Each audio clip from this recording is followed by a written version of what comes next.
base on the planet. You wanted Area 51? There it is. But no one's ever been this close until now. This is the place to be at the right time.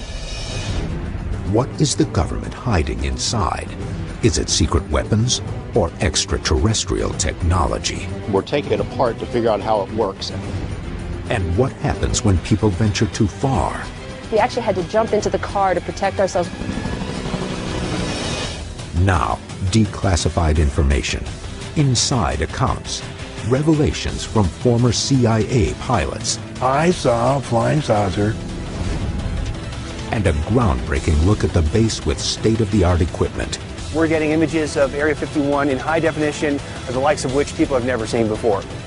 This is case number 55101, Area 51 revealed. It's huge.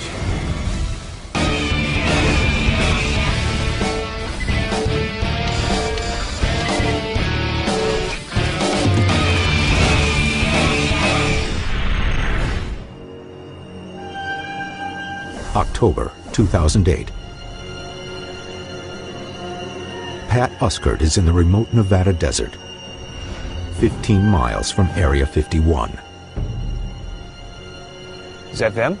It's definitely them. What are they doing? They're watching us. There's two guys in there. You want to You see? see, there are two guys actually in Yes. the vehicle? Did their lights just turn on? Yes, it did. August 1955. The same Nevada desert. On a desolate dry lake bed, a plane unlike any seen before blasts into the air. This test of the U-2 spy plane ushers in the modern age of top-secret aircraft. And the center of it all is Groom Lake, also known as Area 51. Chosen by the U.S. government for its remote, almost impossible-to-reach location. No public road comes closer than 15 miles. The nearest town, Rachel, isn't established until 1973, and its population is rarely more than 200 to 300 people. For over 30 years, this isolated base in the middle of the desert is shrouded in mystery. Reports of strange lights hovering over the base become regular, and radar captures impossibly fast objects moving in the vicinity. But secrecy remains. Then, in 1989, everything changes. The time where I entered the hangar, I witnessed recovered alien spacecraft that the Department of Naval Intelligence in the United States was back engineering. Alleged U.S. government physicist Bob Lazar goes public and claims he is reverse engineering alien spacecraft at Area 51. UFO sightings in the airspace above Groom Lake skyrocket.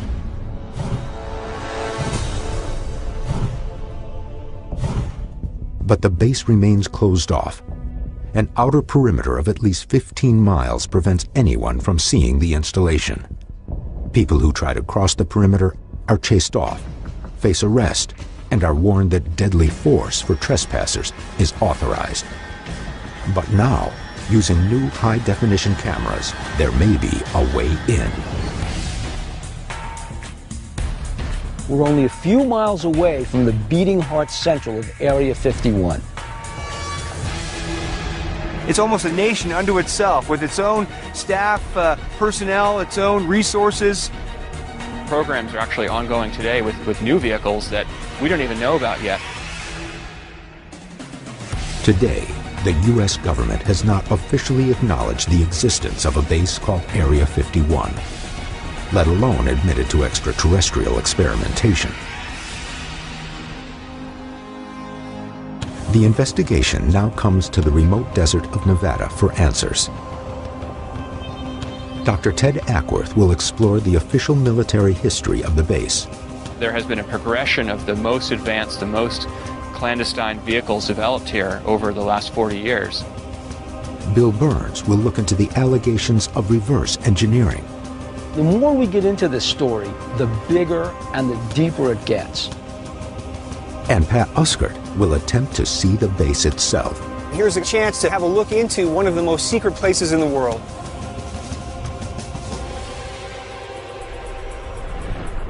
Area 51 gets its name from 1950s era maps. They show the Nevada test site complex divided into a grid with a different number assigned for each separate quadrant. The land around Groom Lake just happens to be assigned the number 51. With little to no important details from these historical records, only a select number of people have gotten closer to the truth about what's happening inside.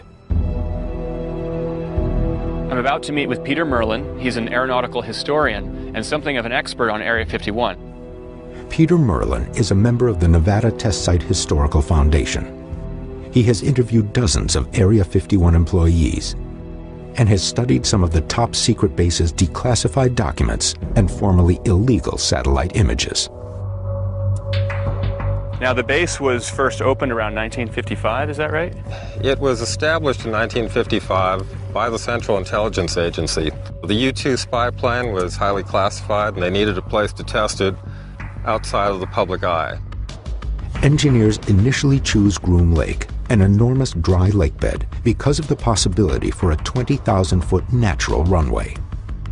But when it becomes apparent the U-2 would be vulnerable to Soviet missile attack, the U.S. military begins ramping up other secret projects. Well, the base at Groom Lake just wasn't ready for that. Didn't have the facilities, the infrastructure, or the runway. So they built it up, and that's how it became a full-scale Air Force base that we know today. By the 1960s, the base becomes ground zero for the development and testing of many top-secret military aircraft. The RB-69A, the F-117, and the B-2. What do you think they're working on in Area 51 now? We're going to probably see a lot more testing of unmanned vehicles now because there's been a big push in the Air Force in that direction. But seeing a test in this highly restricted area is almost unheard of. Yet this is precisely what Pat is about to attempt.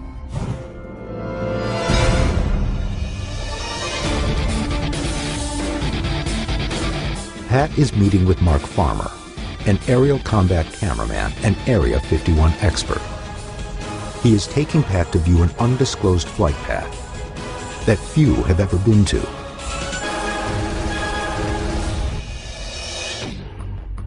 We're about 20 miles to the north of Area 51. This whole place is contaminated with plutonium. They had done a weapons dispersal test where they blew up a nuclear weapon. So are we in a plutonium-enriched area right now? There's plutonium around. Okay, great. According to Farmer, many years have passed since the last weapons test. But this area has become a prime location for something else: observing flight tests. I hear something right now. Sounds like we got something coming in. In the distance, an F-15 moves through the skies over Area 51. Not long after, it's joined by another.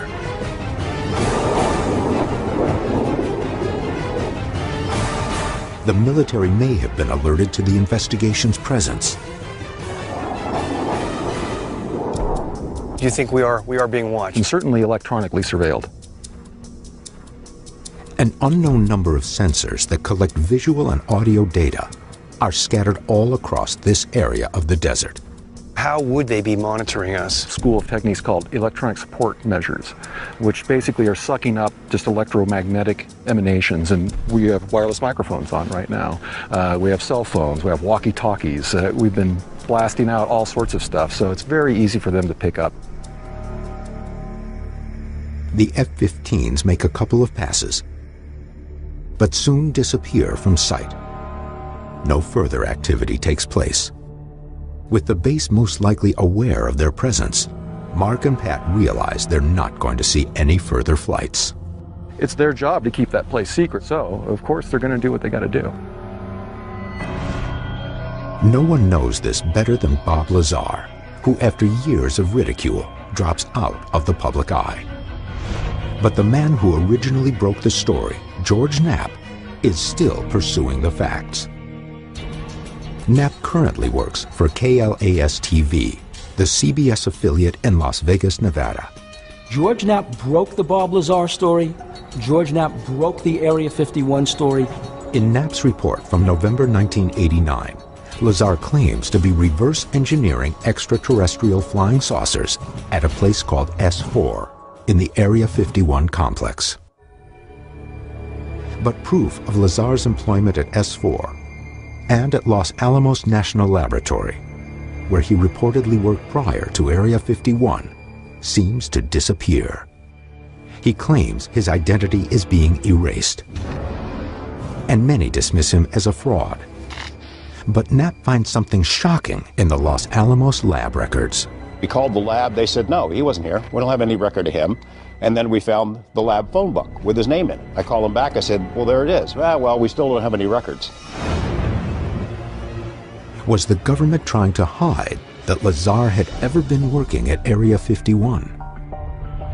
So then I got the newspaper article, Los Alamos Monitor. There he is on the front page, and a picture of him with his jet car, and it lists him as a physicist. I went back to the lab. Nah, we don't have anything for him. And I know he was there, not only because of the phone book and the newspaper article, but because I've interviewed 4 or 5 people who worked with him there who said he was there working on classified projects. With strong proof that Lazar worked at Los Alamos, Knapp believes there's credence to his claims. But one of the most bizarre is yet to come. Lazar also divulged to Knapp that while working at Area 51, he came into contact with a powerful alien energy source he called Element 115. He speculated that it came from some other planet or some other solar system, and we're taking it apart to figure out how it works. Lazar claims Element 115 is used to power flying saucers.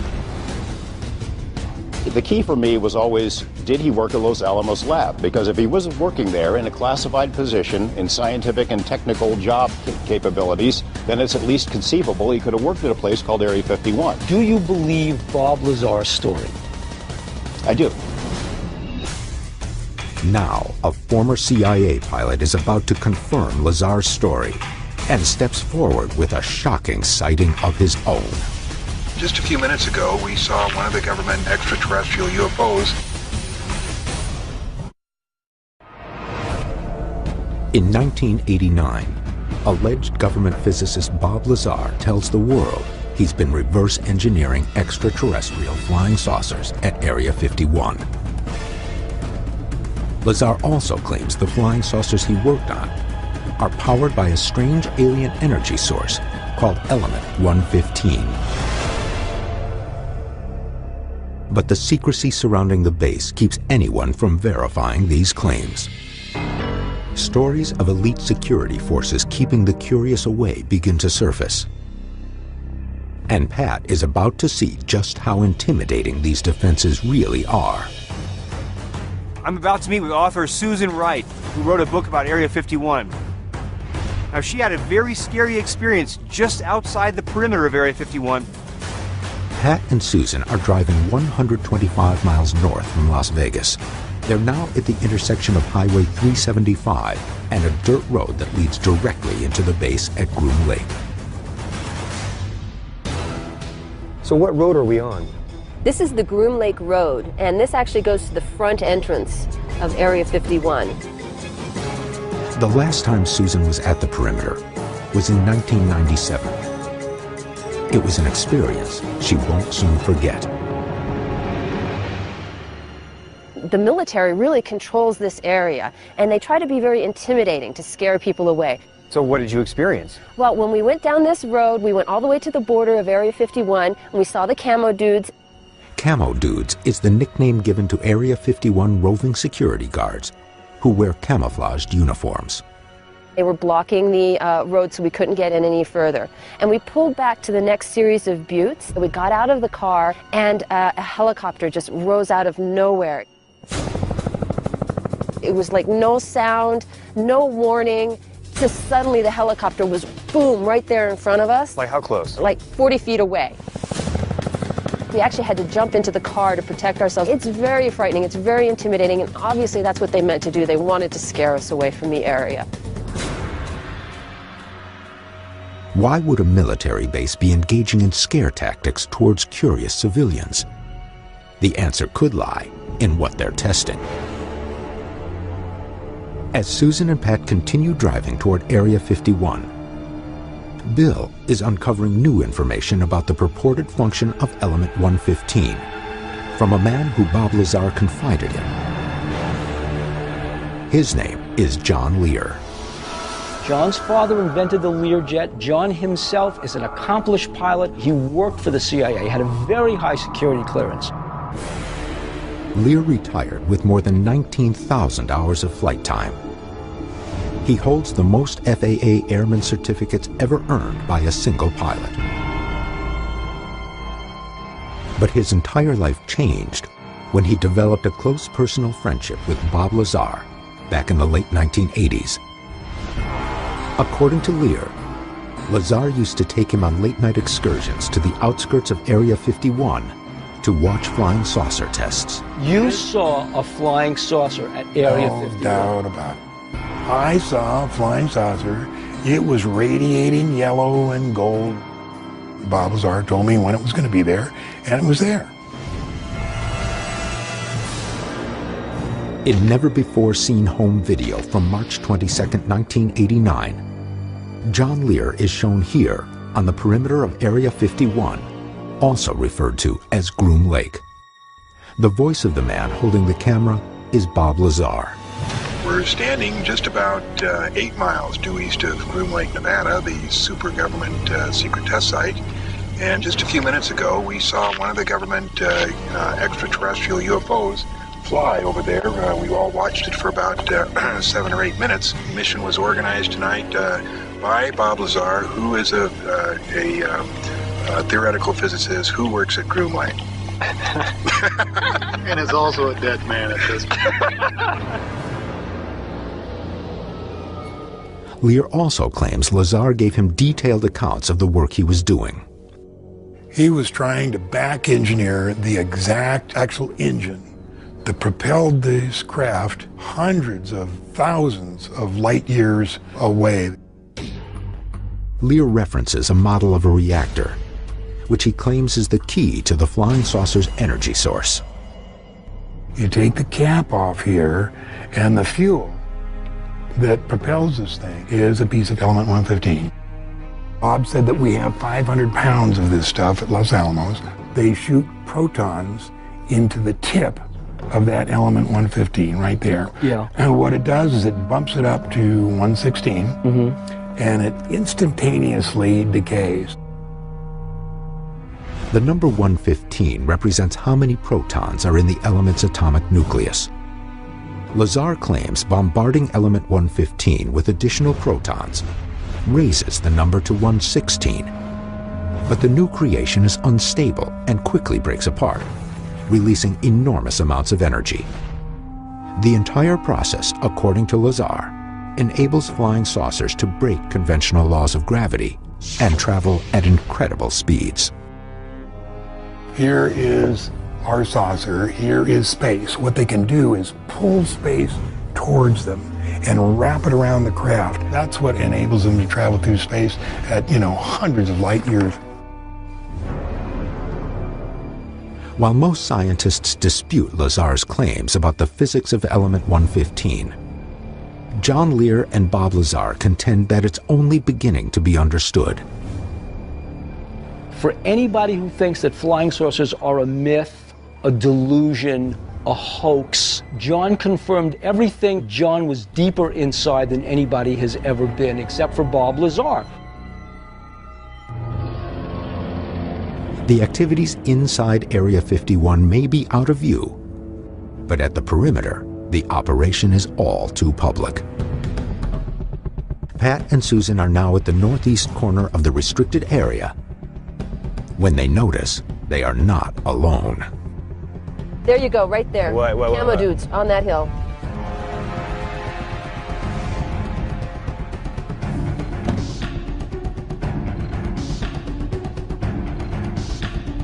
Is that them?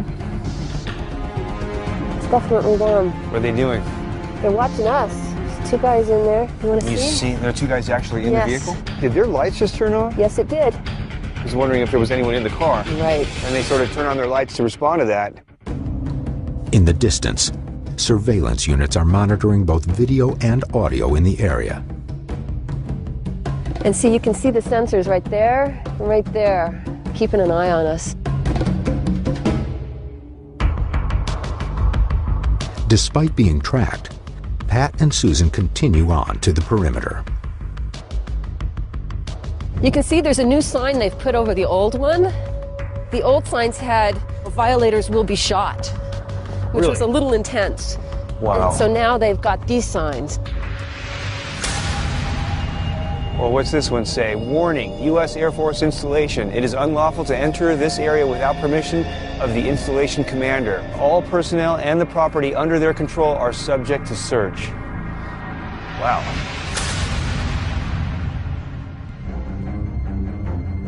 As Pat and Susan begin walking along the orange posts outlining the border, security always maintains a constant line of sight.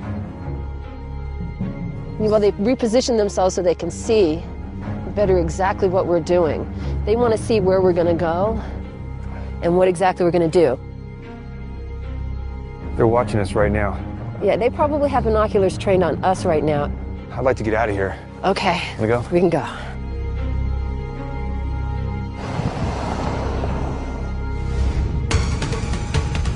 After seeing the tight security up close, Pat tackles a new vantage point.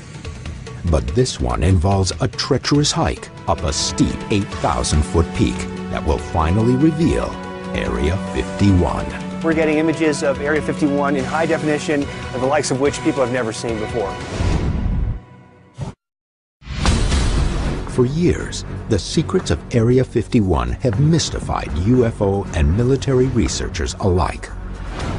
On common satellite images, the details aren't clear. There are several runways, numerous large buildings, and several other nondescript structures. These images don't capture the base fully operational.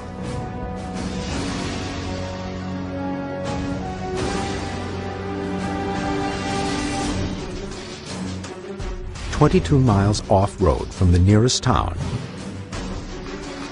Pat is meeting with experienced Area 51 guide Glenn Campbell, and the two will hike up to a vantage point named Tickaboo Peak. From the top, they'll be able to see the base with their own eyes. We're about to set up our day camp because we're here a little early. The sun is still out, and we want to do this hike at night. We want to be there at sunrise. That's the prime time to see Area 51 in the morning when the sun is coming up. While Pat and Glenn Campbell set up a base camp for the night, 20 miles away, Dr. Ted Ackworth is surveying the skies over Groom Lake. Midway between the Nevada towns of Rachel and Alamo sits a stretch of road where UFOs are frequently reported in the airspace above Area 51. These actual images from over the clandestine base were captured here by amateur videographers. To put this to the test, we've actually contracted with a surveillance company out of Las Vegas, Southwest Surveillance. They're bringing in 3 high-resolution video cameras, which we will orient towards Area 51 and see if we capture anything on tape. The 3 cameras are set up 100 feet apart and will continuously record a panoramic portion of the skies above Area 51 for the next 3 days. If there's any strange aerial activity over the base, day or night, these cameras will capture it. As nightfall comes, Pat and Glenn Campbell are preparing for the long hike to the top of Tickaboo Peak. Tickaboo Peak is 26 miles away from Area 51 and is the only current location to legally view the base. We had to come across 22 miles of dirt road to get here. We have to hike this very difficult hike up to the top of the peak. So it's not something that people are going to do every day.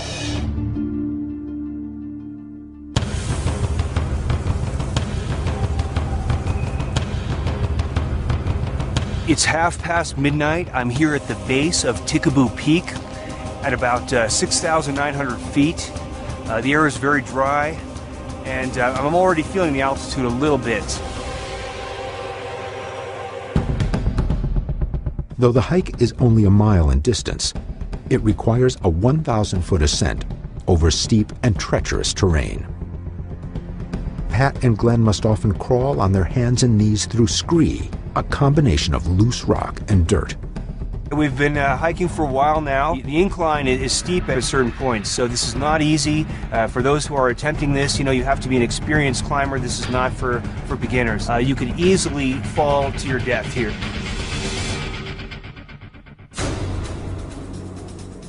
The night hike takes Pat and Glenn nearly 3 hours. Are we almost there? We're just about there, over the next ridge here. As they cross the ridge, the most elusive base in the world comes into view. You wanted Area 51. There it is.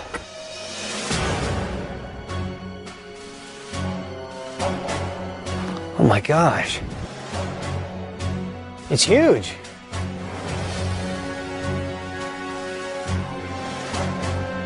The base is still 26 miles away, but the stillness of the Nevada desert air and the lack of humidity gives a clear view. As the sun comes up, we'll begin to see more detail, but each of those lights generally corresponds to a hangar. It's a pretty spread out area. The base itself is several miles long. Now, what exactly is 7 miles long? The lights we're looking at there, or well, it all depends upon how you measure it. The actual block of land that we know of as Area 51 is about 10 miles by 6 miles.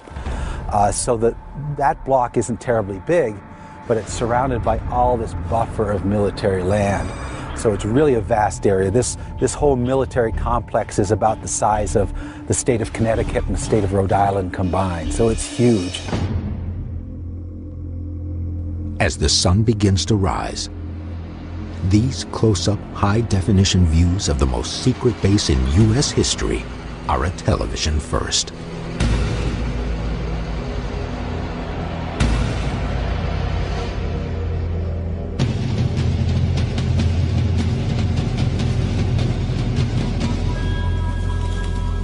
But as Pat peers into the base, another mystery appears overhead.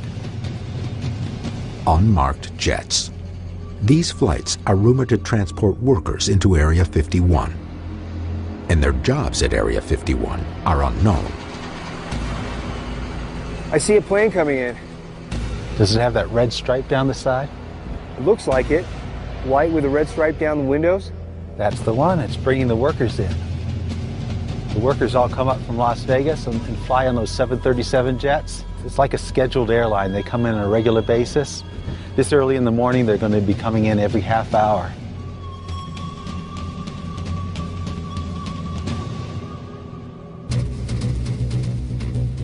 But the light of daybreak is now giving extremely clear views. The best look at Area 51 ever possible.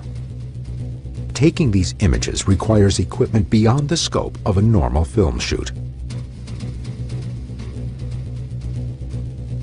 As you can see, we have a very special camera here. Your normal average camera has a 50-millimeter lens, but we've acquired a camera here that has a lens that's 1,140 millimeters, allowing us to get unprecedented images of Area 51. This camera is high definition, and Glenn Campbell tells me that there's never been a camera up here of this quality and of this magnification. So we're getting images of Area 51 in high definition, of the likes of which people have never seen before.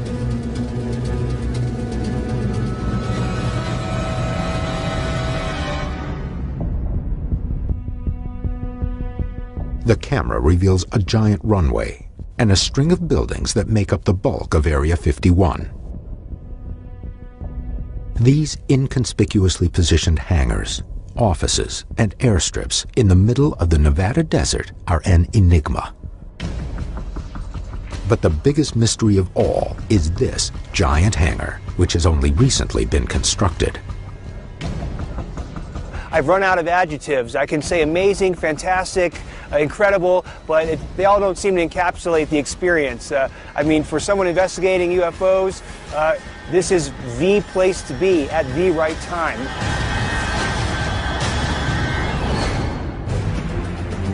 What is happening inside the massive hangar, clearly visible from the top of Tikaboo Peak? The most current satellite imagery of the base reveals the cutting-edge possibilities. And this big one is really unusual. A drive near the borders of Area 51 has revealed extraordinary security measures. Discussions with a former CIA pilot have explained a theoretical alien technology being tested. And now, a trek to the only legal vantage point of Area 51 has brought back astounding high-definition images of a giant hangar that have raised more questions about what's happening inside.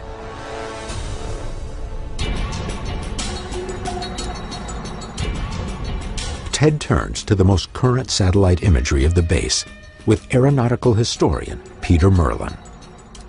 This is the most recent picture we have taken by a satellite of Area 51. It looks like a really high-quality photo. Today, Area 51 consists of 24 hangars, 4 runways, numerous dormitories, a radar tower, and even an explosion-proof building. But it didn't start out this expansive. This is how it looked in the 1950s, when it was called Watertown Airstrip. It was just a simple 5,000-foot asphalt runway, several little hangars, a couple warehouses, some trailers for people to live in. Pretty Spartan conditions. The base keeps this modest profile for the next 25 years. Then, it explodes. In the 1980s, there were some dramatic changes. We see a storage area for munitions. The runway has been extended 5,000 feet. They added a new taxiway. These changes during the 80s happened just before Bob Lazar goes public, claiming the government is testing top-secret aircraft based on alien technology. And now, the most recent satellite images are confirming what Pat saw at the top of Tikaboo Peak. There are some new hangars down on the south end, and you kind of wonder why they needed a new hangar, because they already had 23 hangars just about. I mean, these others must not be sitting empty. And this big one is really unusual. What would require a hangar this large? Previous investigations have seen alleged UFOs of many shapes and sizes, but only one type fits this description. The sightings of giant triangles. In 1997 in Phoenix, Arizona. I saw a large delta-shaped dark object. In 2004 in Tinley Park, Illinois.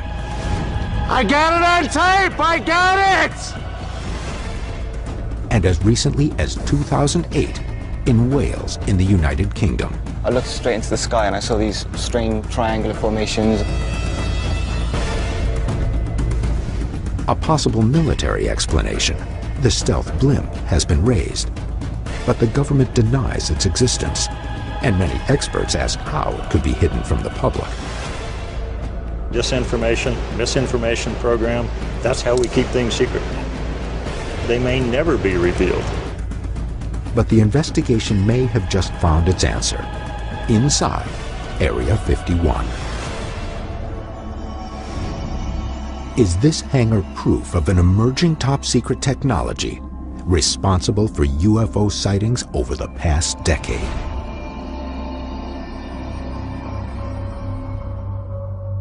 The only way to get this answer is to speak with Area 51 employees. As Glenn Campbell pointed out at the top of Tikaboo Peak, most Area 51 employees are transported to the base in white unmarked airplanes, bearing a red stripe down the side. Research by Campbell and others has revealed they are called Janet flights, and they depart daily from McCarran International Airport in Las Vegas.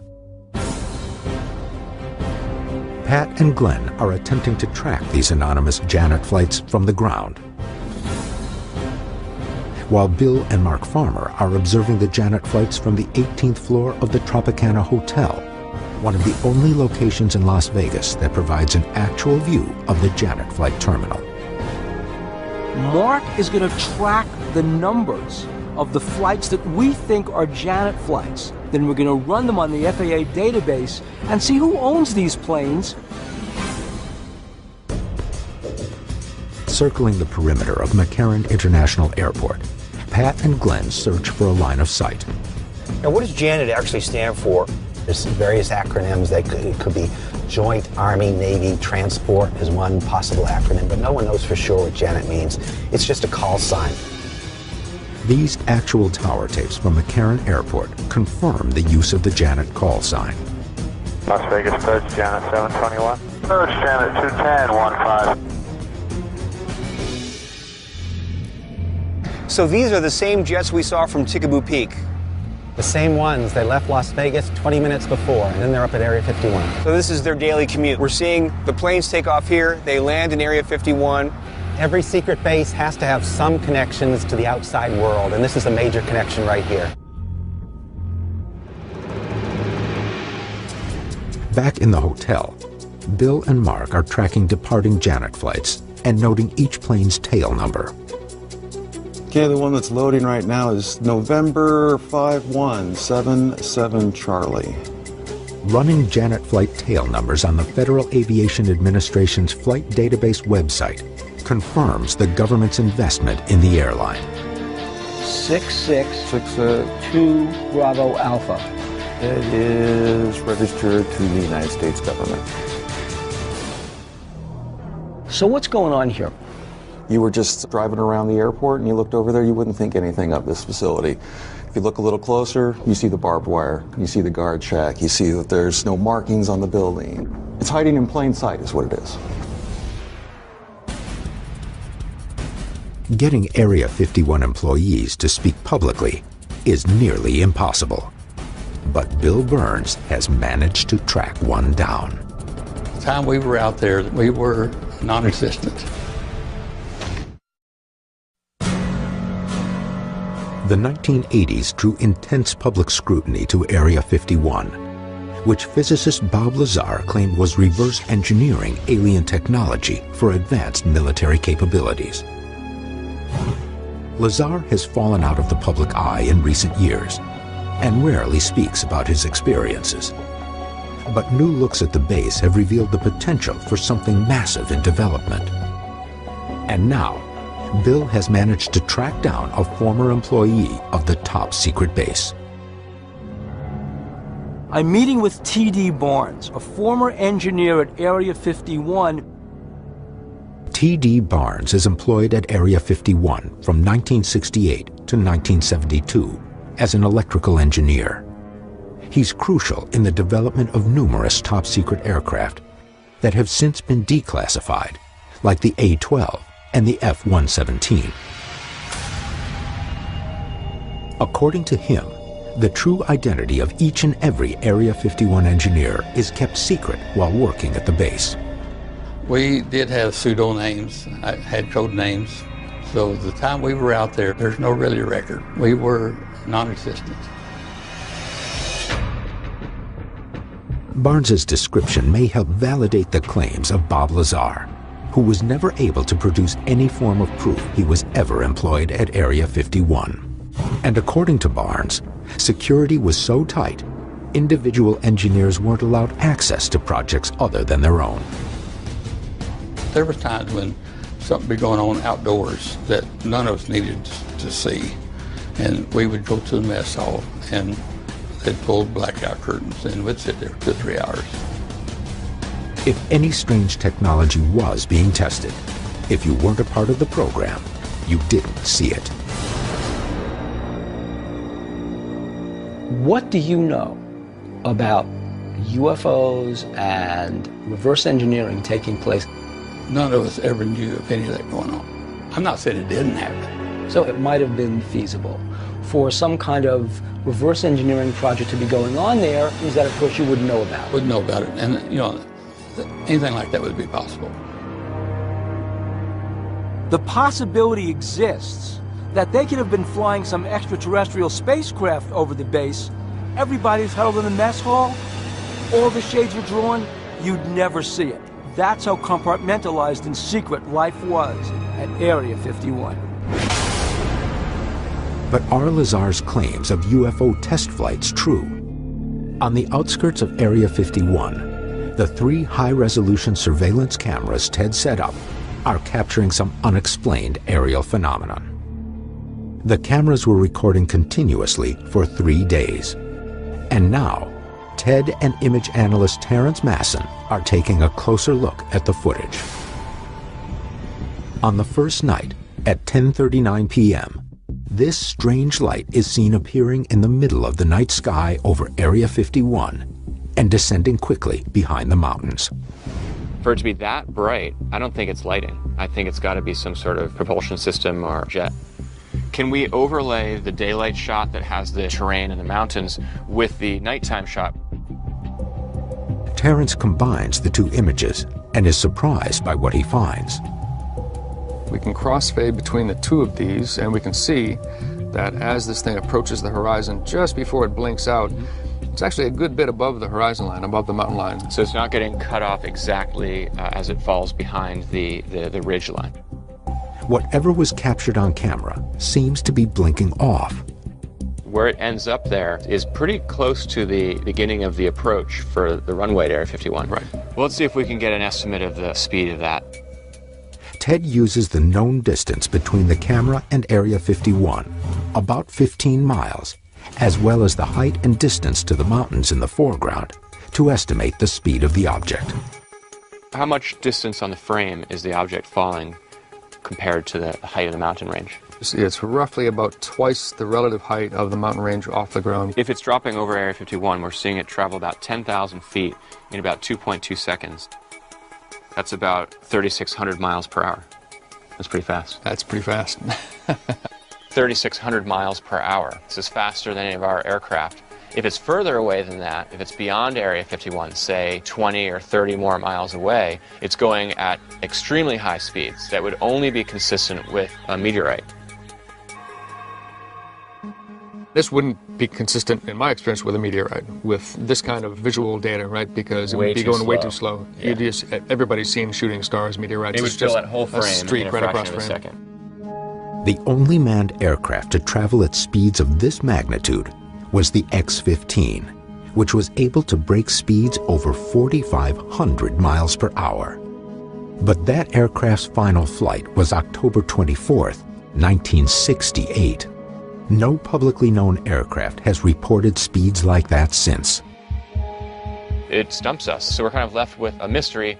Something descended at high speed down into Area 51, and we're just not sure what it is.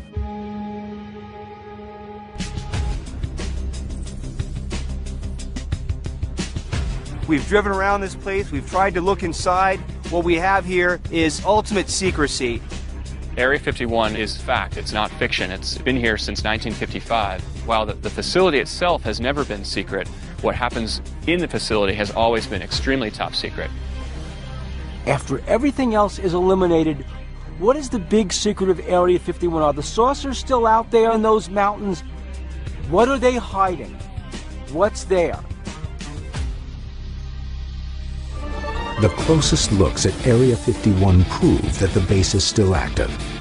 And with massive hangars, impossibly fast objects, and recent sightings of large triangles all across the globe, Area 51 may be the source of a worldwide UFO